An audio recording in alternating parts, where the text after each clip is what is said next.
We've got this little split system here that's not working correctly. The system looks like it has a refrigerant leak, and we've got some other major installation issues I'll show you here in a minute. So I have recently topped off the charge on this guy, so I'm coming back today to do a leak check on it and then to address the other major issues we have with the installation of this guy. From the looks of it, this is a little 5-ton 13 SEER. It's an ICP brand, one of the Carrier knockoffs. Alright, so we got some problems here, and this is what I'm talking about. This is a 5-ton unit with one 12-inch duct coming off of it, and that is it. Our static pressure is through the roof. Static pressure is 0.90. Mind you, someone's trying to shove 2,000 CFMs through one 12-inch duct. Alright, so we've got massive airflow problems here. So what we're going to do now that we've got some baselines and I've measured everything is we're going to go ahead and tear it apart and try to find a leak. Can't believe that though. 0.92 inches of static pressure. Total external static, I should say. Across that guy. 33-degree temperature split. This thing is just, you can't even blow the air, you know? It's just barely running. Alright, I'm gonna tear it apart. It's leaking under here. I can pick it up. There ain't nothing we can do about that. That's in the middle of the coil.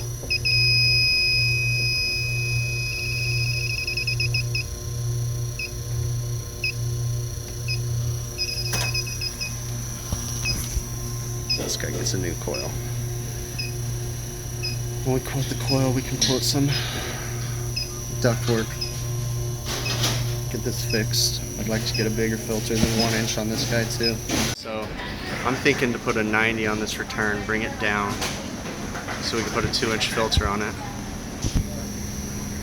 This is like a landing area where we go up to the main roof. I'm thinking of flipping this air handler around so you can access it from this side. That's my return right there. So I'm thinking about putting a 90 on that, dropping it down and pulling air from down there.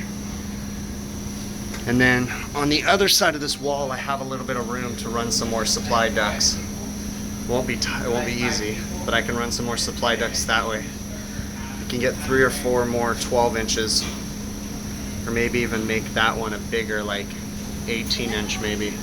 Make the hole bigger or something. So I'll do that.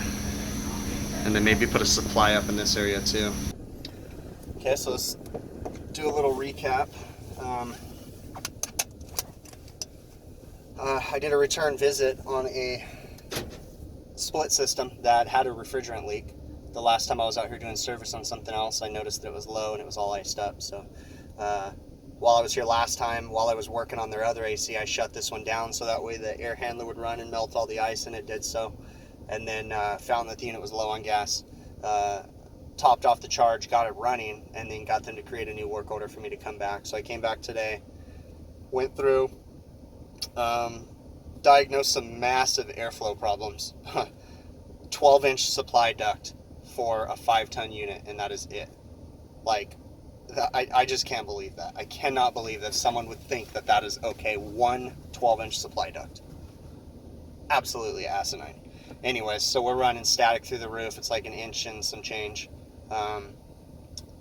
And also the unit, the way that whoever installed it, they just have an open return on the bottom with just a 1-inch filter. Well, that 1-inch filter is just sucking right into the unit because it gets plugged up too quick. So what I want to propose to them is to get them to let me fix the supply ductwork, add some more drops in the kitchen all over the place, get that going. And then also put a 90, a sweep, a nice smooth 90 on the return, so that way it's pulling from down in the kitchen, and then be able to put a 2-inch filter on it.